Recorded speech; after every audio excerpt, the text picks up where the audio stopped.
Bueno, darles a todos la más cordial bienvenida. Empezamos con este coloquio, la versión 20 de los coloquios de Microbiología Valparaíso 2023, ¿no? Es una tradición que lleva 2 décadas, ¿no? Y que se viste de gala, de alguna manera.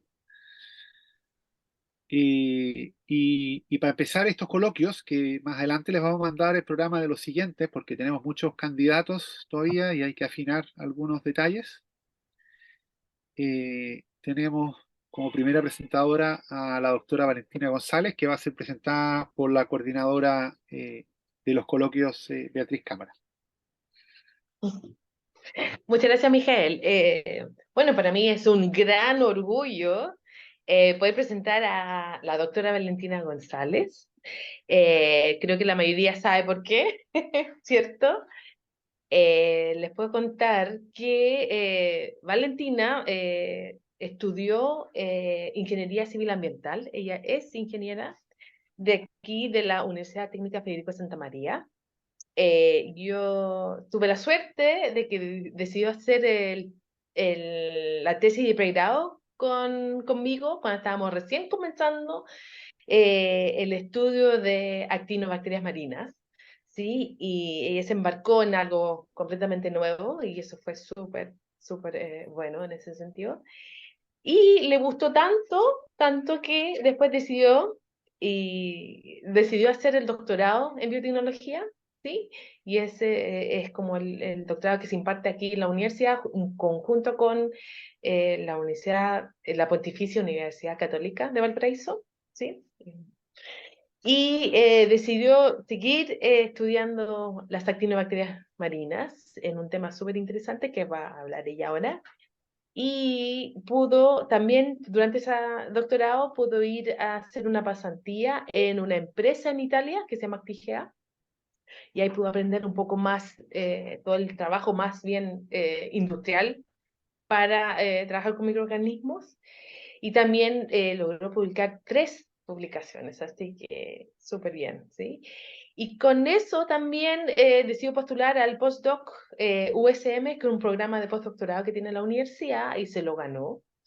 Así que muy contento, pero decidió dejarlo porque la verdad que se ganó otro proyecto, un Fondesit postdoctorado, en el cual es patrocinado por el profe Michael Seger, y actualmente tiene ese postdoctorado, así que súper bien. Y bueno, le dejo a ella la pantalla para que pueda contarnos un poco de todo su trabajo que ha hecho en estos años. Mm. Muchas gracias por la introducción, Bea, por la invitación a dar este coloquio. Para mí igual es un honor estar acá y compartir con todos ustedes un poquito del conocimiento que adquirí ya hace algunos años, empezando en mi tesis de pregrado, como dijo la Bea, y ya después profundicé en este tema del que les voy a hablar en la tesis de doctorado. Entonces les voy a compartir pantalla. Acá. Vamos a agrandar ahí.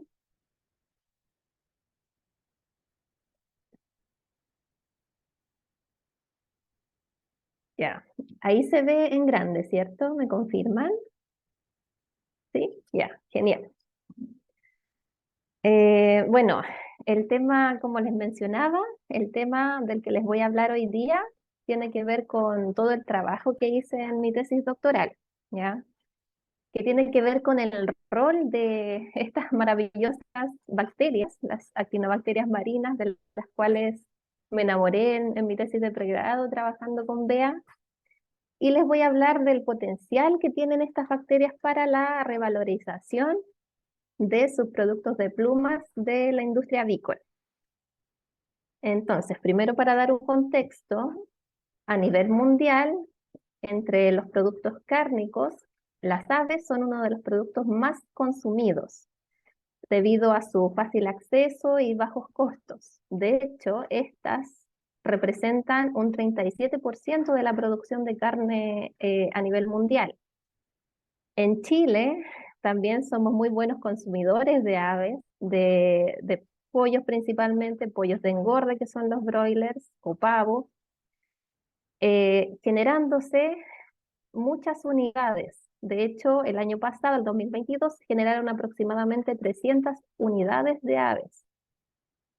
Ahora, toda esta gran producción se espera que siga aumentando y tal consumo, tal nivel de consumo genera también una gran cantidad de residuos, entre los cuales las plumas, que constituyen entre un 6 a un 10% del peso seco del ave, son uno de los más recalcitrantes y más difíciles de degradar.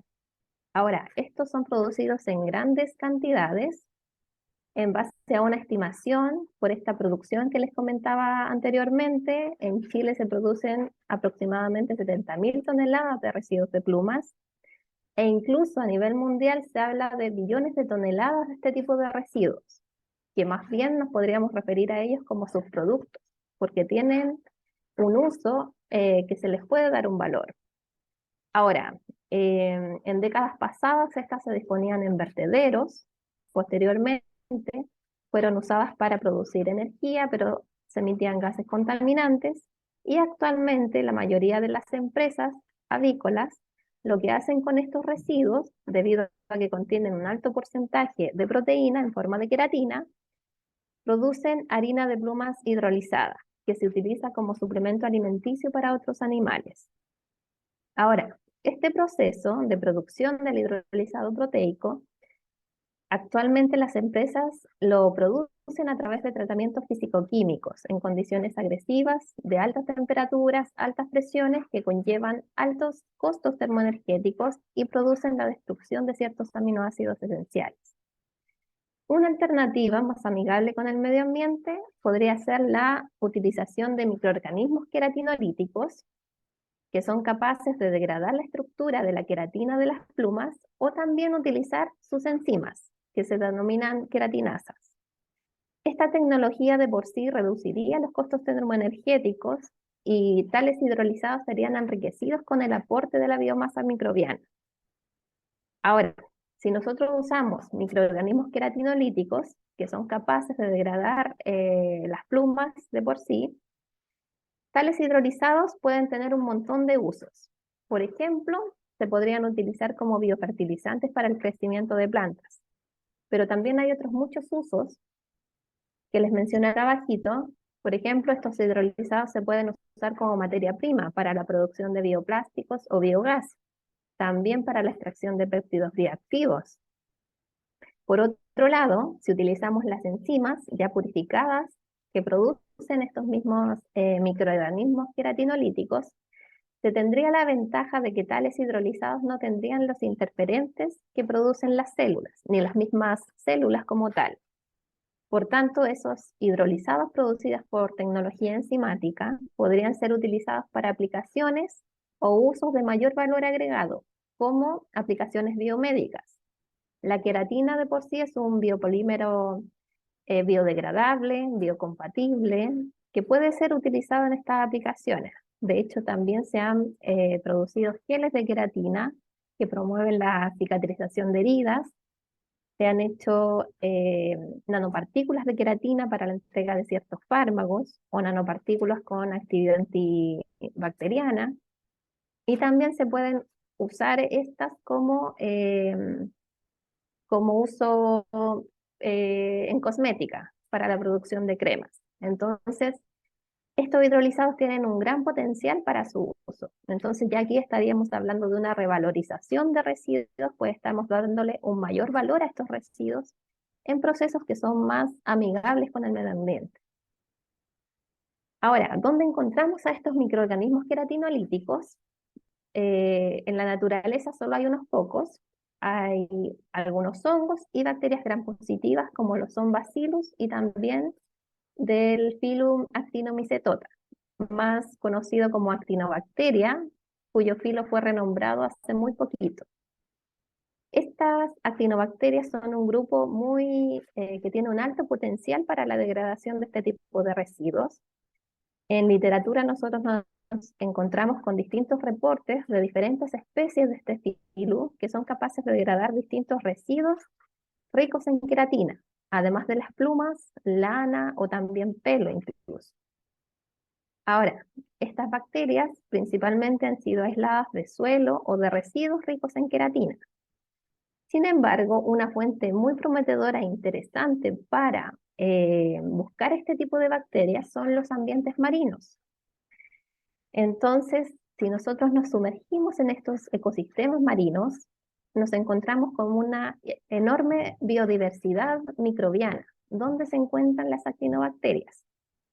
Este grupo es un grupo de bacterias gram positivas, que son más conocidas por la producción de compuestos bioactivos, pero también de enzimas. Y dadas las condiciones ambientales de estos ecosistemas, como una gran concentración de sal, ¿cierto? Altas presiones y bajas temperaturas, le pueden otorgar a estas mismas actinobacterias la posibilidad de generar enzimas tolerantes a estas condiciones, que pueden ser atractivas desde un punto de vista de la industria. Por tanto, representan un potencial biotecnológico muy alto. Ahora, nosotros nos preguntamos, ok, investiguemos estas actinobacterias, pero en el mar, ¿habrán fuentes de queratina para ver si hay bacterias queratinolíticas? La respuesta es sí. En el mar nos encontramos con fuentes de queratina. Por ejemplo, en la costa chilena, está la presencia de una variedad de ballenas, de un tipo de ballenas, las ballenas barbadas, que en vez de dientes tienen barbas en su boca, que son una especie de peines constituidas de queratina, que les sirven para filtrar el agua de mar y retener su alimento, las agregaciones planctónicas. Y estas, a medida que ellas avanzan por el mar, se van erosionando. Entonces, parte de esta estructura, ¿cierto?, que van quedando en los sedimentos marinos, podría servir de base para explicar por qué hay bacterias queratinolíticas en estos sedimentos marinos. Entonces, volviendo a las plumas, ¿cierto? Hay un problema acá. Las plumas de por sí tienen una estructura muy recalcitrante. Estas están compuestas tanto de alfa-queratina, compuestas por estructuras superenrolladas, por alfa-hélices, que se superenrollan en filamentos intermedios, y también por beta-queratina, formada por hojas beta. Dichas estructuras tienen varias modificaciones posttraduccionales, como por ejemplo la formación de enlaces disulfuro, debido al alto contenido en cisteína que contiene esta proteína. También contienen interacciones hidrofóbicas, puentes de hidrógeno o glicosilaciones incluso, que la hacen aún más recalcitrante. Esto hace que degradar las plumas no sea muy sencillo. De hecho, son muy estables a presiones mecánicas, agentes químicos e incluso proteasas convencionales, como son la tripsina, la pepsina y la papaína. Es aquí que aparecen las queratinasas, que son un subconjunto de proteasas que son capaces de degradar sustratos ricos en queratina. Ahora, estas han sido caracterizadas en distintos trabajos. Se ha visto que son principalmente de las familias de las serina-proteasas y metaloproteasas, la mayoría extracelulares, y se han determinado ciertas condiciones que comparten entre ellas. Sin embargo, en la mayoría de los trabajos en que se caracteriza la queratinasa principal y se purifica del medio de cultivo, esta baja mucho su eficiencia de hidrólisis, no siendo capaz de degradar la queratina. Por tanto, ahí surge una pregunta: ¿qué otros enzimas quizás o factores están involucrados en este mecanismo de degradación? Ahora, si nosotros nos enfocamos en Streptomyces, que es un género de actinobacterias, la mayoría de los trabajos se ha centrado en la purificación y caracterización de la principal enzima de estos cultivos, en la principal queratinasa. De hecho, solo el año 2020, cuando yo estaba finalizando mis experimentos del doctorado, aparece este paper donde se habla del mecanismo de degradación de una Streptomyces, recién el año 2020. Anterior a eso, todos los trabajos se centraban en la caracterización de una enzima principal. Ahora, con esta pregunta biológica, ¿cierto? Que ya les comenté, ¿qué otros factores y enzimas estarían involucradas en este mecanismo de degradación? Es que partí mi tesis doctoral. ¿Por qué? Porque uno sabiendo, entendiendo el fenómeno que hay detrás, puede generar estrategias para el tratamiento y la valorización de este tipo de residuos. Entonces, con esta pregunta en mente, yo partí este camino buscando respuestas a esta pregunta. Para esto me enfoqué en 3 enfoques principalmente. Primero, identificar y seleccionar aquellas bacterias queratinolíticas que tuvieran un mayor potencial degradativo. Luego, analizar el genoma en búsqueda de los genes codificantes de potenciales queratinasas y posteriormente ya analizar el cultivo mediante un análisis proteómico para determinar qué otras enzimas estaban involucradas. Respecto al primero, ya aprovechando la colección presente en el laboratorio de Beatriz, donde se contaba con una colección de aproximadamente de más de 400 actinobacterias, aisladas de distintas zonas de la costa chilena. Teníamos desde la zona norte, de Chañaral de Aceituno, desde Isla de Pascua, desde la bahía de Valparaíso y también del sur de Chile, del fiordo de Cumao y del Golfo de Penas. Teníamos actinobacterias de sedimento marino y también aisladas de esponjas marinas y de un erizo de mar. Y afortunadamente yo también estuve en el muestreo de algunas de estas actinobacterias, así que les tenía mucho cariño. Ahora, si ustedes se dan cuenta de la enorme cantidad de actinobacterias que teníamos, eran muchas, no podía partir con todas esas trabajando. Por tanto, hice una preselección enfocándome primero en aquellos géneros que se habían reportado por tener actividad queratinolítica y posteriormente elegí una cepa representativa de otros géneros de la colección. Así, mi estudio comenzó con 75 actinobacterias. Bueno, lo primero que hice fue hacer ensayos cualitativos, primeros en placas, donde ¿cómo se dice? Me entusiasmé y también hice la actividad de otras enzimas. Entonces, hice placas para la evaluación de la producción de queratinasas, utilizando plumas como única fuente de proteína, y también hice algunos ensayos para detectar proteasas, lipasas, amilasas y celulasas.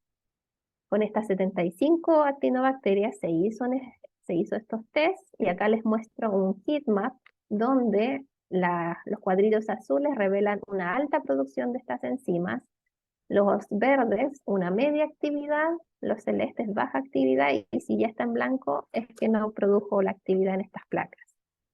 Ahora, si ustedes se dan cuenta acá, nosotros tenemos, a ver, voy a poner el puntero. Acá. Tenemos 3 clados y las que tienen mayor potencial están en el clado de arriba, que son principalmente streptomyces, aisladas de distintas zonas de la costa chilena, hay de Chañaral de Aceituno, de Valparaíso y también del sur. Ahora, volviendo al tema principal de la producción de queratinasas, hay muchas que muestran un gran potencial. Entonces, para corroborar esta actividad, lo que se hizo posteriormente fue hacer un cultivo líquido con sales y plumas como única fuente de carbono y de nitrógeno. Por tanto, acá tenemos un tubo de cultivo con una pluma como control sin bacteria y al lado yo tenía un tubo con una pluma donde inoculé con las distintas bacterias. Obtuve distintos grados de degradación. Algunas simplemente no degradaron, otras crecieron sobre la pluma, si ustedes se dan cuenta acá, pero no fueron capaces de degradarla.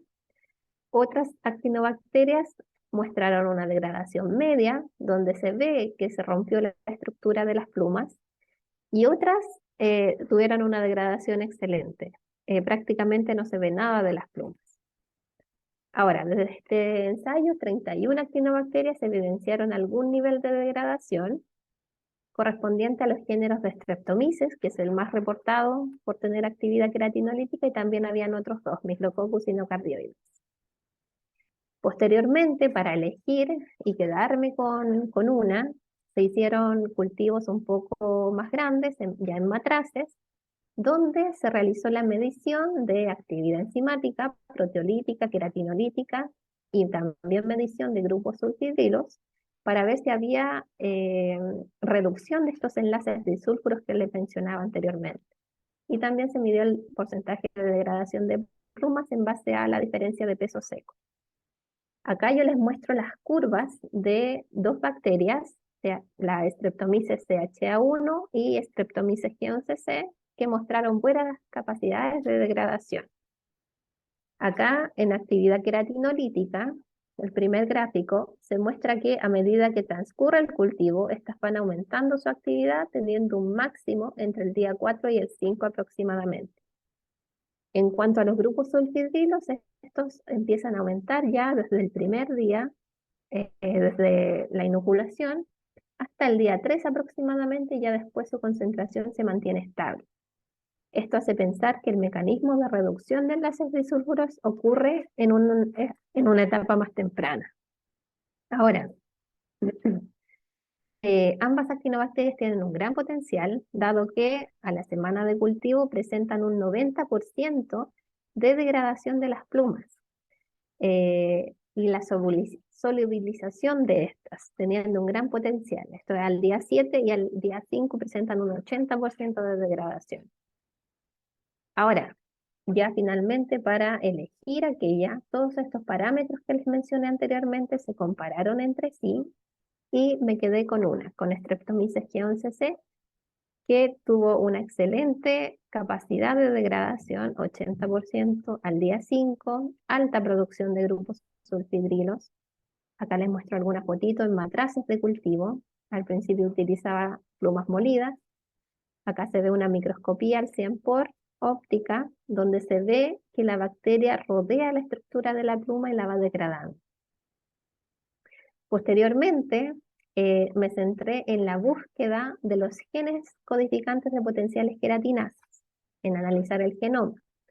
Para esto, se eligió, ¿cierto?, la Streptomyces G11C y también se tomaron otras dos Streptomyces que evidenciaron actividades diferentes. Se tomó una que no mostraba degradación ni en placas, como ven acá, la BC74B, que no muestra crecimiento en placas con plumas, ni tampoco degradación en tubos de cultivo. Y también se tomó una actinobacteria, Streptomyces CHD11, que mostró un crecimiento mediano y una actividad media de degradación. Ahora, estos tres Streptomyces se secuenciaron el genoma. Las tres mostraron un tamaño cercano, alrededor de 7 megapares de bases, con alrededor entre 6.000 y 7.000 secuencias codificantes. Ahora, acá tuve ayuda de Ricardo Valencia, que en ese entonces estaba trabajando con nosotros en el laboratorio, y probamos distintas herramientas para ver tanto la diversidad y abundancia de estas proteasas, de las proteasas que están en los tres genomas, así también la comparación de estas proteasas con queratinasas conocidas para buscar aquellos genes interesantes. También se hizo un análisis de localización celular, puesto que las queratinasas están principalmente asociadas al medio extracelular, y finalmente, mediante un análisis filogenético, se filtraron estas potenciales queratinasas. Entonces, respecto al primer análisis, se obtuvo que las tres cepas mostraron una abundancia similar, equivalente al 3% del contenido génico total, equivalente a proteasas.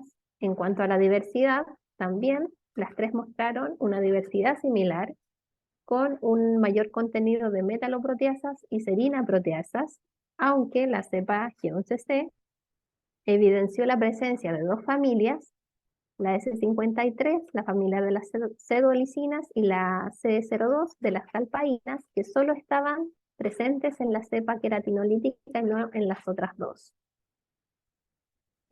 Así también con respecto a los ortogrupos detectados entre estas tres cepas, se detectó que las tres compartían 102 ortogrupos, es decir, estos grupos que provienen de un gen ancestral común. Y acá lo curioso es que Streptomyces G11C presentó 17 genes no asociados a ortogrupos que no se compartían con las otras dos cepas,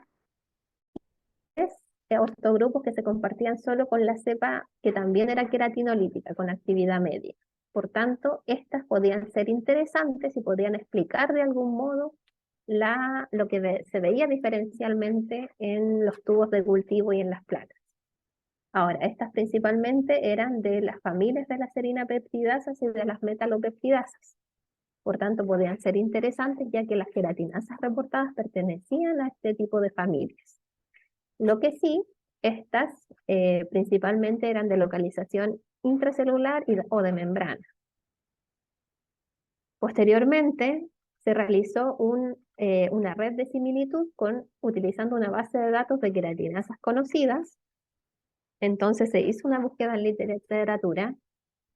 Acá la red, cada punto es un gen, donde los puntitos rojos son de la cepa queratinolítica G11C, los puntos verdes son de la cepa que tiene mediana actividad, la CHD11, y los puntos azules son de la cepa que no presenta actividad queratinolítica, y los puntos negros son las queratinasas conocidas.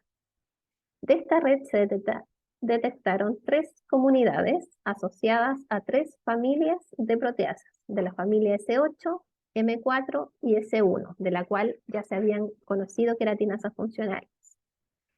Y en sí, estos 3 grupos contenían 11 peptidasas de la cepa G11C que podrían ser interesantes porque podrían ser potenciales queratinasas. Posteriormente a esto se incorporó este análisis de localización extracelular.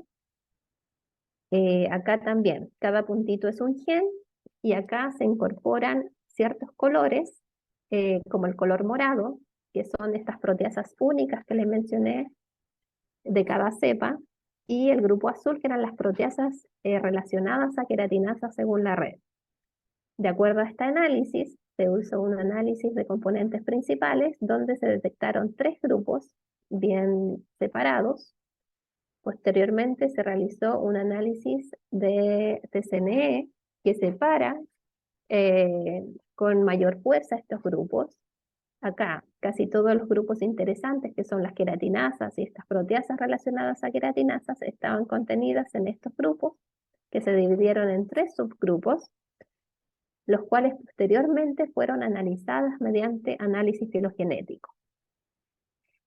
Cada grupo se separó en un árbol distinto y acá, para seleccionar, se ocupó una herramienta que se llama reconstrucción de estado ancestral, que asigna a cada nodo del árbol una distribución de probabilidad con colores. Rojo para aquellas secuencias potenciales queratinasas, azules para aquellas secuencias relacionadas a proteasas, relacionadas a queratinasas según la red, valga la redundancia, amarillas para no queratinasas y verdes para otras proteasas de las 3 cepas.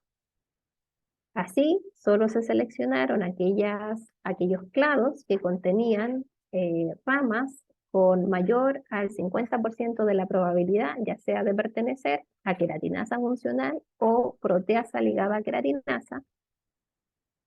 También solo se seleccionaron aquellos clados que contenían al menos una queratinasa funcional o que tuviera al menos una secuencia de la cepa G11C.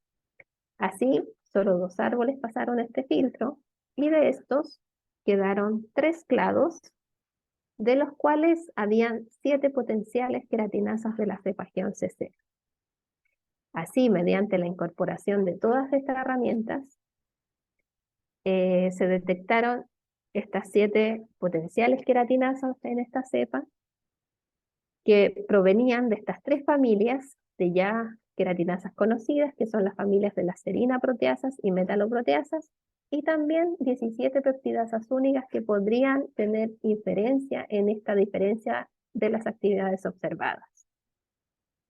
Finalmente, nos enfocamos en el análisis proteómico del cultivo de Streptomyces guion-CC para explicar este otro mecanismo de acción. La queratina de por sí tiene muchos enlaces disulfuro, por tanto se hizo un ensayo para ver hacia dónde estaba asociada esta actividad reductasa. Se realizó un cultivo de la cepa guion-CC al día 3 y al día 5. Al día 3 porque hasta el día 3 se veía un aumento de esta concentración de los grupos sulfhidrilos, y también al día 5 donde había mayor actividad queratinolítica. Estas fracciones se separaron en la fracción extracelular, el sobrenadante, se realizó un lisado celular que correspondía a la fracción intracelular y también la célula entera. Estos fracciones celulares se incubaron con dos sustratos, con glutatión, que tiene un enlace disulfuro, y también con plumas molidas. Entonces, acá están los gráficos de las plumas como sustrato y también de glutatión oxidado, arriba del día 3 y abajo del día 5. Lo que se puede observar claramente es que la actividad reductasa es mayor al día 3 de cultivo, tanto con plumas como con glutatión oxidado, y está principalmente asociada a la fracción extracelular, al sobrenadante del cultivo. Por tanto, esto comprobó que esta actividad ocurría principalmente en los primeros días de cultivo y estaba asociada al sobrenadante. Entonces, para identificar las otras proteínas, otras enzimas que estaban asociadas a este mecanismo, se realizó una extracción de proteínas. Las proteínas se separaron mediante electroforesis de proteínas y se mandaron a secuenciar aquellas bandas que tenían actividad proteolítica, que se visualizó, en un simograma, y también algunas otras bandas que también eran intensas, pero que no tenían actividad proteolítica. Mediante este análisis, las proteínas se mandaron a identificar y secuenciar por el CMSMS mediante la colaboración de el doctor Walter Obeis da Silva de la Universidad Federal de Río Grande del Sur, en Brasil. Mediante este análisis se lograron identificar algunas proteasas queratinolíticas de la familia S8 y S1 y también de la familia M6. Curiosamente, de esa familia nos habían reportado proteasas queratinolíticas, por lo tanto fue muy novedoso encontrar esta proteasa que estaba en alta abundancia. Entonces estas estarían encargadas de hidrolizar los enlaces peptídicos. Otras cosas interesantes que se encontraron fue una monoxigenasa lítica de polisacáridos, así está anotada. Esta enzima también fue muy interesante encontrarla, porque este tipo de enzima solo se ha encontrado en Streptomyces.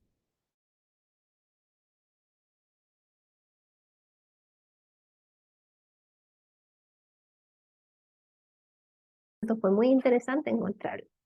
Y esta enzima estaría asociada a modificar las glicosilaciones que están presentes en la queratina. Así también, en cuanto a los enlaces disulfuro, se encontraron una variedad de enzimas que están propuestas como potenciales disulfuro reductasas, que estarían comprobando su actividad en la degradación y reducción de estos enlaces disulfuro. También se encontró algunas proteínas asociadas a la secreción de sulfito. Ahora, este sulfito también después se comprobó por un análisis que se envió a hacer. Entonces, esta cepa también produce sulfito, que también es un agente reductor de enlaces disulfuro.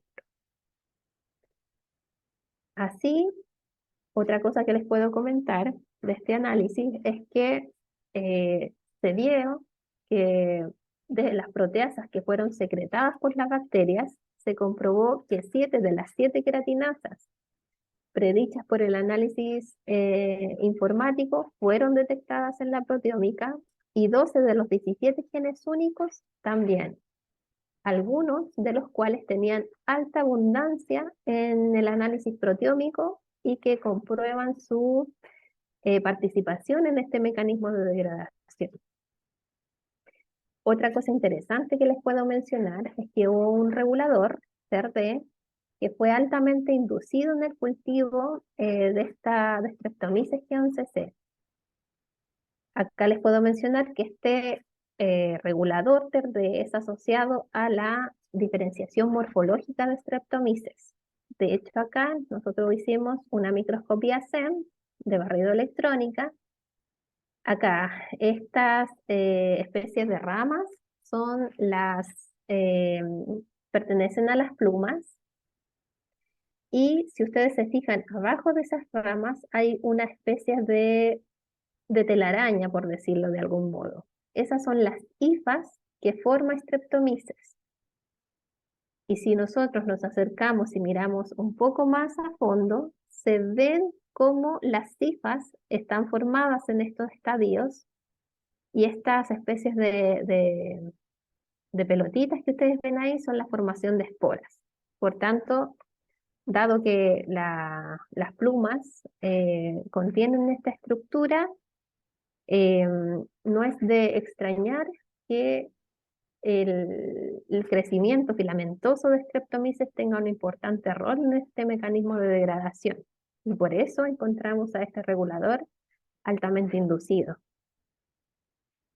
Ya con esta serie de análisis que se hicieron, se pudo finalmente deducir y proponer un mecanismo de degradación de la queratina que no solo tomaba en consideración una proteasa, como lo habían hecho otros trabajos, sino también estaban las oxidorreductasas, que inicialmente se estarían encargando de la desnaturalización de la queratina de plumas. Así también, ya una vez reducidos los enlaces disulfuro y las glicosilaciones, entrarían en acción las proteasas queratinolíticas, ya sea las serina-proteasas o las metaloproteasas, para hidrolizar los enlaces peptídicos y producir péptidos y aminoácidos. Ahora, este mecanismo también estaría apoyado por proteasas de membrana o intracelulares, que fueron las proteasas únicas que vimos en relación a las otras dos actinobacterias no degradativas, y también estaría ayudando en este mecanismo de degradación la producción de sulfito por parte de la bacteria.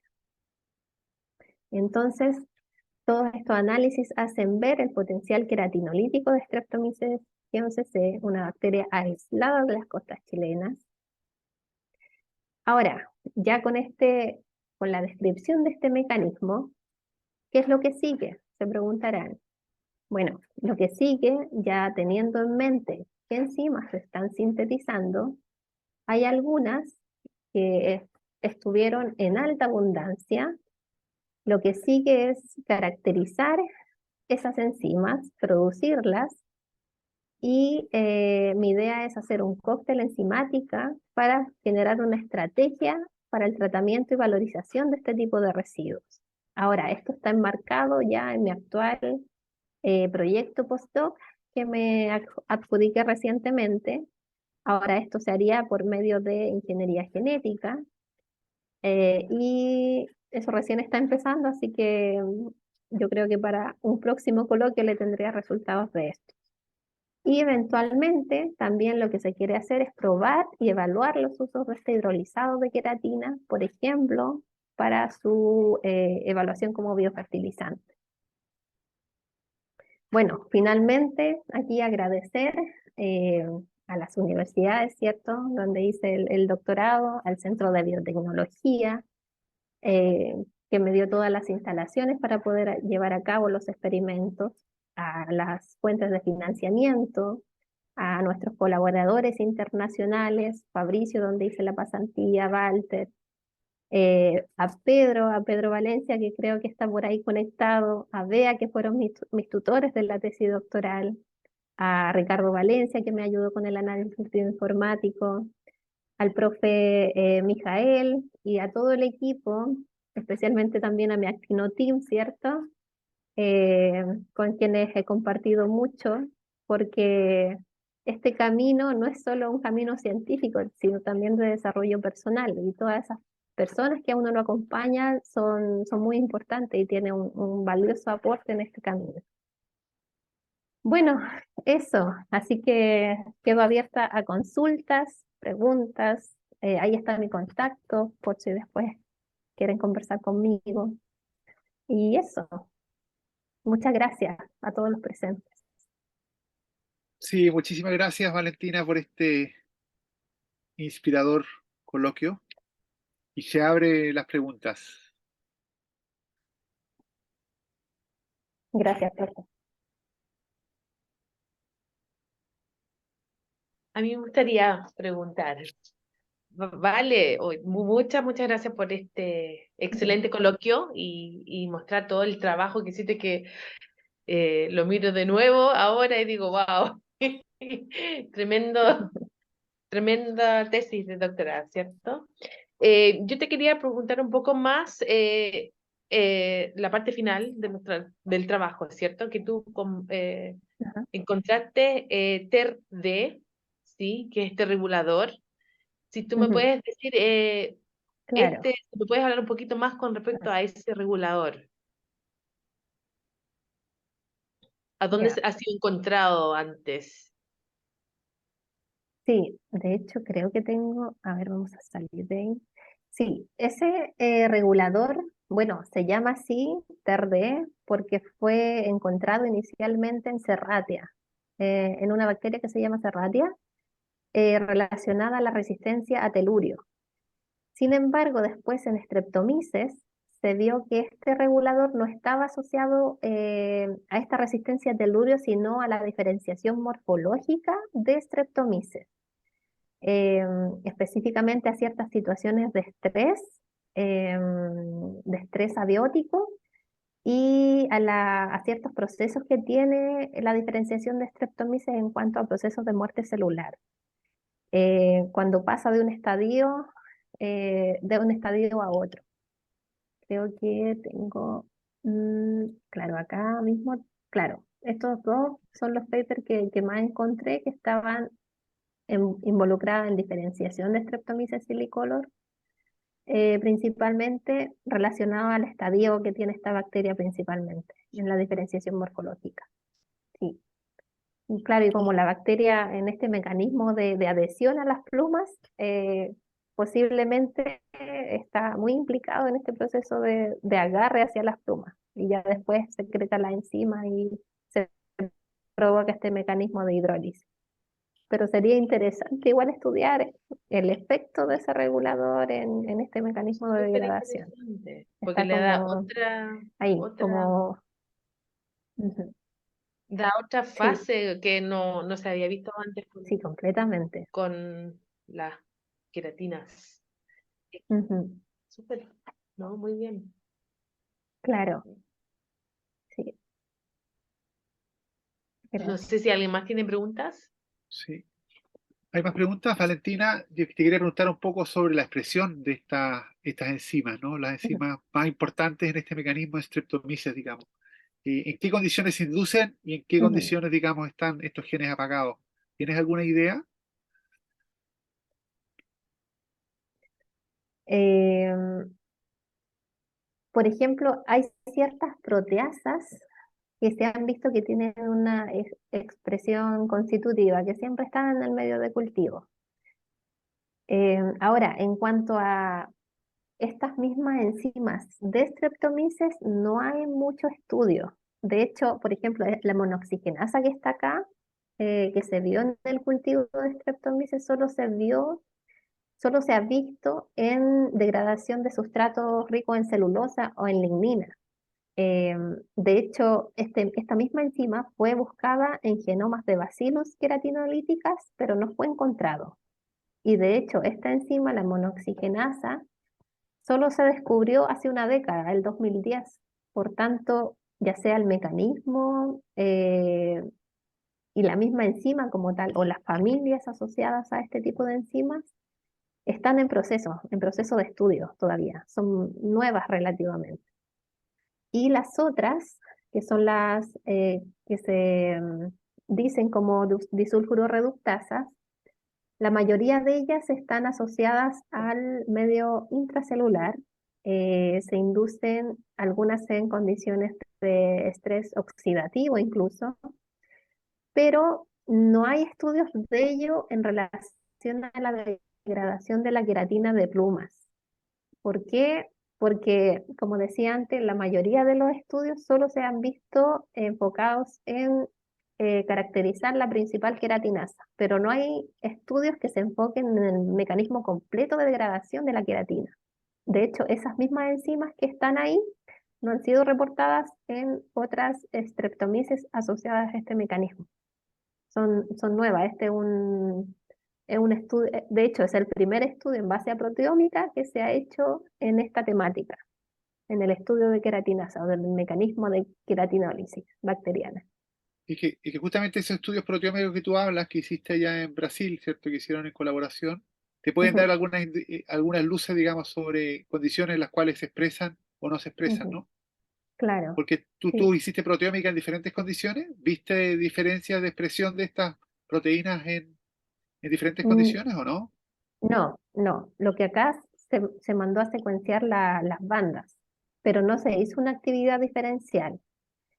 De hecho, después, bueno, ya de terminar mi tesis doctoral, se mandó a hacer un estudio de proteómica que está ahí porque hay un paper asociado a ese estudio donde se evaluaron dos condiciones, al día 3 donde hay alta actividad reductasa, y al día 5. Sin embargo, ahí mi idea era obtener las enzimas que se expresaron mayormente y en algún momento probar la expresión diferencial, pero en términos de qPCR. Y eso es una proyección que tengo todavía, todavía no se hace. Por ejemplo, en un medio con queratina, como plumas, y sin queratina, para ver la expresión diferencial. Ok, perfecto, gracias. Ujú. Paulina, No, Paulina, Guillermo. Hola, Hola, vale. Guille. Quería hacerte una consulta con Sí, respecto dime. a tu enzima. ¿Ya? Comparada con enzimas que has hecho algún tipo de comparación con enzimas comerciales, ¿Con comerciales? quizás en la industria, quizás no para Ujú. acción directamente Eh, con pluma. Algo que ujú, haga como más llamativa esta ujú, enzima. ¿Existe algo o tienes que verlo o estudiarlo? Eso. ujú. Mira, de hecho, Pedro, que quizás esté por ahí, él, cuando yo inicié con estos estudios, él estaba trabajando con una proteasa comercial, con la alcalasa, para también ver este proceso de hidrólisis de la queratina de plumas. Pero según tengo entendido, esta enzima, la alcalasa, no tiene buena eficiencia de hidrólisis por sí sola.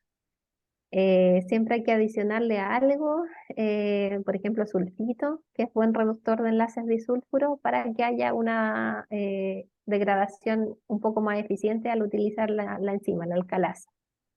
Ahora, respecto a queratinasas como tal, a nivel comercial, solo hay una en el mercado que es proveniente de Bacillus licheniformis, que se usa por ejemplo, para, como aditivo para ciertos alimentos de animales, también para degradar residuos queratinosos, pero de por sí también hay muchos artículos que dicen que ya la enzima sola como tal no es capaz de degradar la queratina. Entonces, sí o sí, además de las proteasas como tal, de estas queratinasas, uno necesitaría otro factor. Por ejemplo, agregar un sulfito o una disulfuro reductasa que se encargue de las modificaciones traduccionales de esta proteína, de la queratina. No sé si respondo a tu pregunta, Guille, Sí, sí, sí. más o menos. Sí, igual tú tienes que agregar dentro del proceso de Ujú, degradación de plata, tienes que agregar entonces el ujú, sulfito, un... ujú. Un agente reductor, claro. Ah, ok, perfecto. Ya, eso, Sí, muchas gracias. gracias a ti.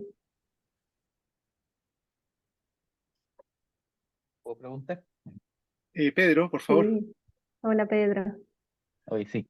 Hoy después de las preguntas de B, Mijael, me sumo yo, parece comisión de examen de grado. Oye, bueno, Aprovecha, aprovecha. muy acoplado a la pregunta de Guillermo. Yo como hace tiempo Ajá, que no hablamos de esto, ya en tu tesis doctoral yo sí, tenía una inquietud bien grande respecto de cuál es la naturaleza ajá, molecular de las queratinasas, si es que hay una diferenciación molecular entre el mm, término queratinasa y claro, otras proteasas. No sé si después de este tiempo tú has encontrado algún indicio de ajá. diferenciación molecular. Mira, la verdad es que esa es una buena pregunta. Siempre ha estado esa pregunta ahí en Sí, diferenciar estas proteasas queratinolíticas de otras proteasas convencionales. Yo lo que sí vi en la tesis, no sé si tengo esa PPT acá. eh, por ejemplo, las proteasas que fueron vistas más inducidas, yo hice como un análisis filogenético, que son esta, una serina proteasa S8, que esa es de tipo subtilisina, y una serina proteasa también, pero esta es de tipo tripsina. No, esta de acá abajo. Y traté de ver motivos conservados dentro de estas secuencias, dentro de las secuencias de estas proteasas. Y encontré que en las serina proteasas, cerca de los residuos del bolsillo catalítico, de la tríada catalítica, que es característico de esta enzima, hay algunos ciertos residuos aminoácidos conservados. Eso sí lo pude encontrar. Ahora, no sé si se diferencian respecto a otras proteasas que no tienen actividad queratinolítica. Acá solo realicé como la comparación con proteasas queratinolíticas ya reportadas. Quizá en este análisis se podrían meter otro tipo de proteasas que quizá habría que probar con alguna proteasa que no tenga actividad queratinolítica y ver si se diferencian en estos motivos. Eso es lo que alcancé a ver en la tesis. Sí, ahora, pareciera que, no sé, hay ciertos motivos conservados, pero en general esa pregunta todavía está ahí. No, no hay como una diferencia clara entre estas proteasas queratinolíticas y otros tipos de proteasas convencionales. Ujú. Sigue la pregunta ahí latente. sigue la pregunta. Muy bien. Gracias, Sí, Vale. de nada.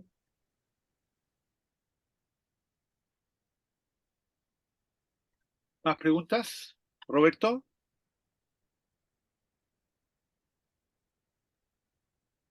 Yo tenía una pregunta de carácter como procedimental. Sí, vale. Primero, felicitaciones por el Ya, trabajo, súper bonito.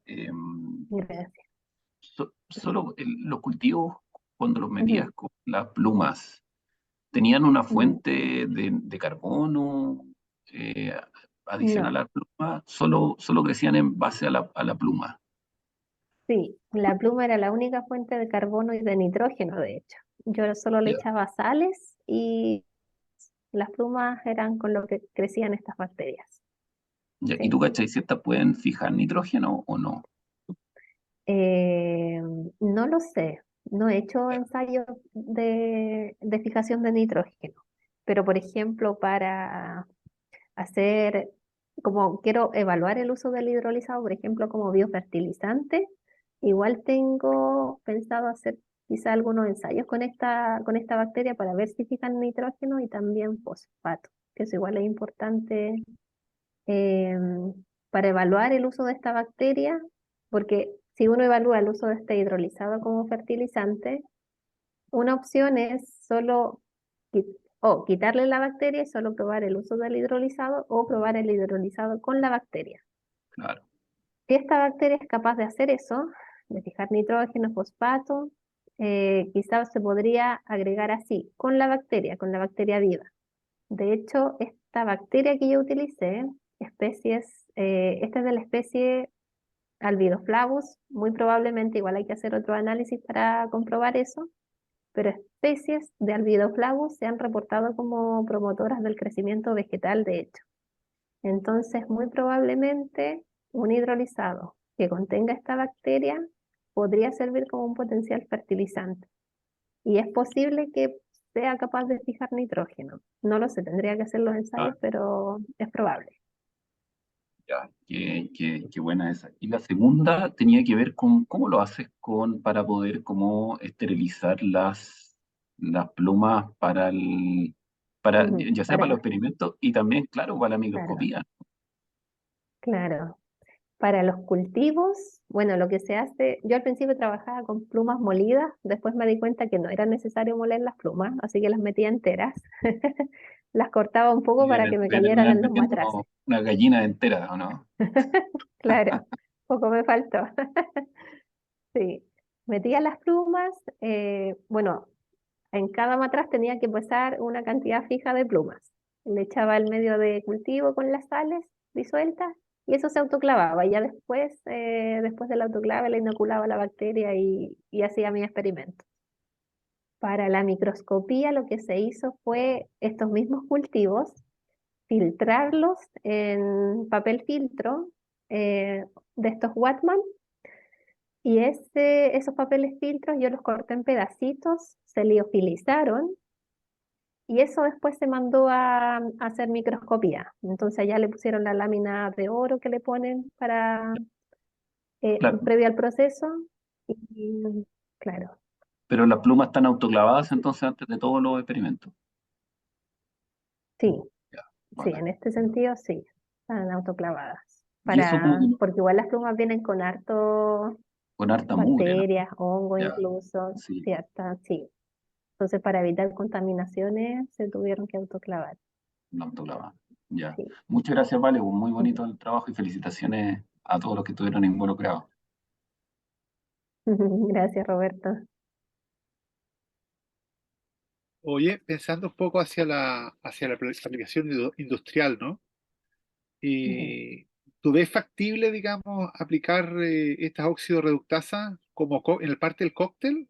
¿O ujú, más bien deberías usar agentes eh, que sean capaces de reducir estos enlaces disulfuros, agentes químicos nomás? ujú. La verdad es que tiene sus pros y sus contras. Primero yo tendría que evaluar el uso de la enzima. Ahora, estas como son oxidorreductasas, necesitan cofactores para su acción. Y eso aumentaría un poquito los costos de su uso a nivel industrial. Ahora, esto también depende para qué se quiera usar esta queratina. Por ejemplo, si son productos ya de mayor valor agregado y la enzima de por sí tiene mayor eficiencia de la hidrólisis, de la degradación, de la extracción de queratina como tal, puede que valga la pena usarla. Eh, Depende de para qué se quiera, yo creo. Igual hay que evaluar el uso de la enzima como tal. Perfecto, perfecto, gracias. Gracias, profe. ¿Más preguntas?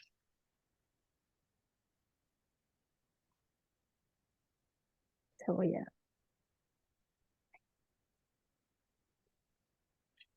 Sí, tal vez un poco preguntarte por la bacteria misma, ¿no? La bacteria misma, llevarla, digamos, a bioreactores para producción en cantidades importantes, Ujú. de cuán bien crece, digamos, ¿no? Porque yo sé que ustedes tienen algunas bacterias que crecen muy poquito y Sí. entiendo que pueden haber otras que crecen mejor. Entonces, ¿cómo está en términos en eso de cultivar esta bacteria? Ujú. La verdad es que esta Streptomyces es de las más rápidas que tenemos. Eh, de hecho, en Medio Rico, a las 24 horas ya hay suficiente biomasa para hacer otro preinóculo. Ahora, con plumas se demora un poquito más. Eh, y en bioreactor no se ha probado el crecimiento de esta cepa. Ahora, yo he visto publicaciones de crecimiento de Streptomyces en bioreactor. Algunas se comportan bastante bien, otras no mucho. Ahora, esta especie, como crece bien en relativamente poco tiempo, yo creo que le iría bien en bioreactor, pero habría que evaluar. Perfecto, gracias. Mira, está Pedro Esteban Mondaca con una pregunta. Hola Valentina, felicitaciones por tu Hola. tesis. Yo acabo de terminar también y envidio la tuya, fue muy bonita, muy redonda. Muchas gracias. Mi pregunta es sobre el subproducto de este proceso. Ujú, Si es un subproducto único o cambia según las distintas cepas y ujú. a su vez el potencial como biofertilizante se basa en algo o solo que es un subproducto orgánico. Mm. Gracias por tu pregunta. Mira, en general, como lo que solo tiene el medio de cultivo es pluma como fuente de carbono y nitrógeno. Entonces, el producto que quedaría ahí son péptidos y aminoácidos. Ahora, yo quería hacer una caracterización de ese hidrolizado en cuanto al perfil aminoácidico, pero en mi tesis de doctorado no pude porque tuve algunos problemas con la interferencia de sales o que el hidrolizado estaba muy diluido. Entonces, en eso quedó pendiente. Pero en general, cambiando de bacteria, además del hidrolizado proteico, bueno, cada bacteria produce ciertos compuestos. Por ejemplo, Streptomyces g11c, eh, al ser una Streptomyces, una actinobacteria, también se ha visto que produce algunos antibióticos en el medio de cultivo.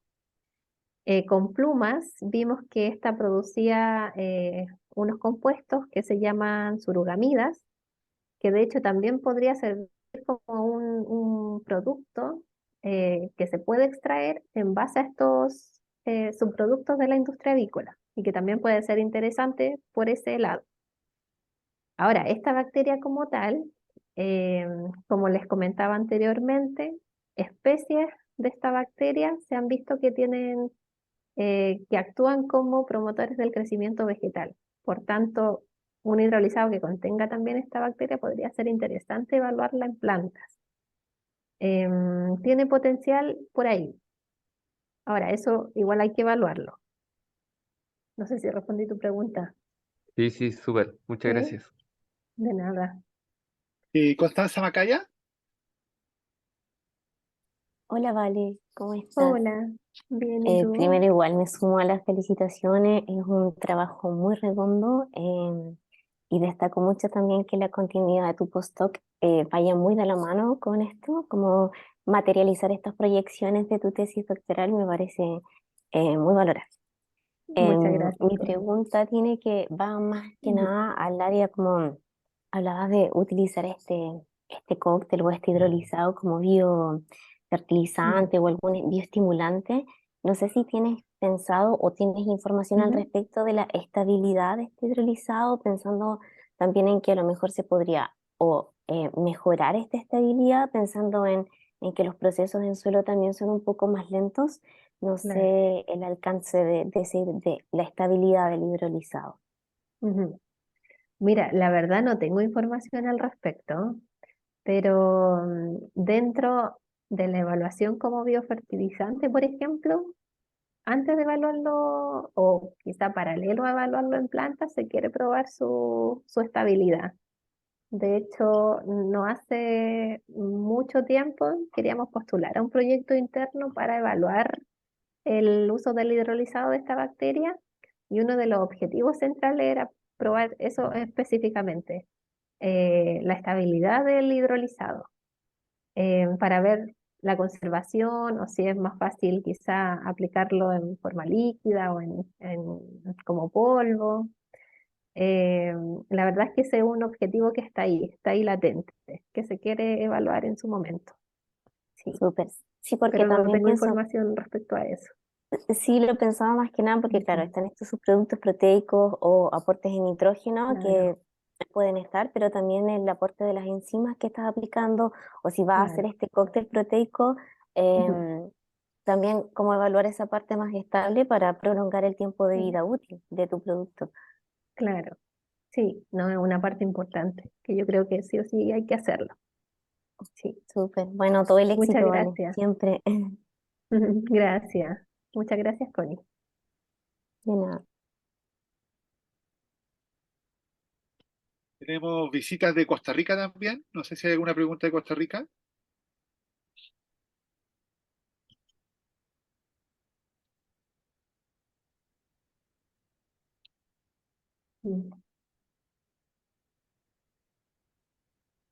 Perfecto. Bueno, y Valentina, muchas gracias por abrir estos coloquios con este coloquio tan interesante, ¿cierto? Y por abrir tantas diferentes rutas de investigación, ¿no? Con tu tesis, digamos, ¿no? Se abren un montón de Sí, hay posibilidades, hartas posibilidades. exactamente, hay que decidirse por algunas porque hacerlas todas va a ser muy difícil, pero eso es súper interesante. Sí. No sé si el Matt quiere hacer alguna pregunta desde California. No, no tengo pregunta, solo comento. Si me permites en inglés. Of Un poco. course, Matt, please. Gracias. Mi cerebro español se fue. A lot of experts here complain. They say that there's not a lot of thought about recycling. And I think these people don't look very hard. I think, and recycling, I think, is so important now. We have so many things that just become garbage. And I think this sort of idea, these processes are so interesting. And the more we know about it, the better we are. Great. Really interesting. Gracias. Ah, Sí, ti. sí. Gracias, Vale. Va, le. Thank you, Matt, for your comment. So I think now Silvia Mao will talk from Costa Rica, from Heredia, or she's not anymore here. I don't know. Ah, ahí está. Silvia, hola. No te escuchamos, Silvia. Llamo. Ahora sí. Ahora sí, ahora te escuchamos, sí. Perfecto. Gracias primero a Valentina por este trabajo, como bien dicen, muy redondo, muy importante, ¿verdad? Para la valorización de estos residuos y por el trabajo que ha realizado, que siempre ha sido excelente. Nada más una preguntita, porque esta revalorización, indudablemente, por todo lo que has expuesto y por todos los productos de alto valor que se puede generar después, es como es una oportunidad importante para generar una biorefinería, ¿verdad? Para generar enzima, para generar estos hidrolizados, para aplicarlos directamente en el campo, como uno dice. Y me parecería también interesante si ustedes han pensado también en hacer ya como una parte un poco más teórica de la evaluación técnico-económica de las implicaciones que esto puede tener, ¿verdad? Porque es una idea fabulosa para la revalorización de estos productos, de este desecho, que me imagino que se producen toneladas, ¿verdad? Entonces, es una opción súper importante para generar una biorefinería local, ¿verdad? En el área o todas las áreas que produzcan este desecho y generar productos de valor agregado, ¿verdad? Entonces, no sé, hacia eso viene mi pregunta. Si se han considerado hacer como evaluaciones técnico-económicas o cuánto costaría hacer una biorefinería de este tipo. Claro, buena pregunta. Yo creo que para allá vamos. Hasta el momento, claro, estamos como en la parte de ciencia, de comprensión del mecanismo, pero yo creo que para allá vamos. Ya cuando evaluemos el uso del hidrolizado y, bueno, la caracterización de estas enzimas que son un producto ya de por sí mismo, ¿cierto? Eh, Queremos hacer eso. De hecho, este proyecto tiene como fomenta la economía circular al tratar estos residuos y tantas aplicaciones que yo les comenté que tiene, ya al evaluar el uso del hidrolizado de por sí y de la enzima, tenemos que también hacer eso, una evaluación técnico-económica para ver el impacto que tiene, los costos que tiene asociados. Eh, Está ahí, viene. Sí, tenemos que hacerlo. Muchas gracias, Vale, y felicitaciones. Gracias a ti, Silvia. Muchas gracias por asistir. Bueno, qué mejor que empezar con un coloquio con participantes de tantos países, de partes regiones, ¿no? Y de Valparaíso, por supuesto. Bueno, entonces agradecerte, Valentina, nuevamente por la excelente presentación y el coloquio, y les vamos a avisar para el coloquio que hagamos en junio. Todavía tenemos que afinar algunas cosas, pero se les hará llegar esa invitación. Muchísimas gracias y buenas tardes. Muchas gracias por la invitación, que estén bien. Chao.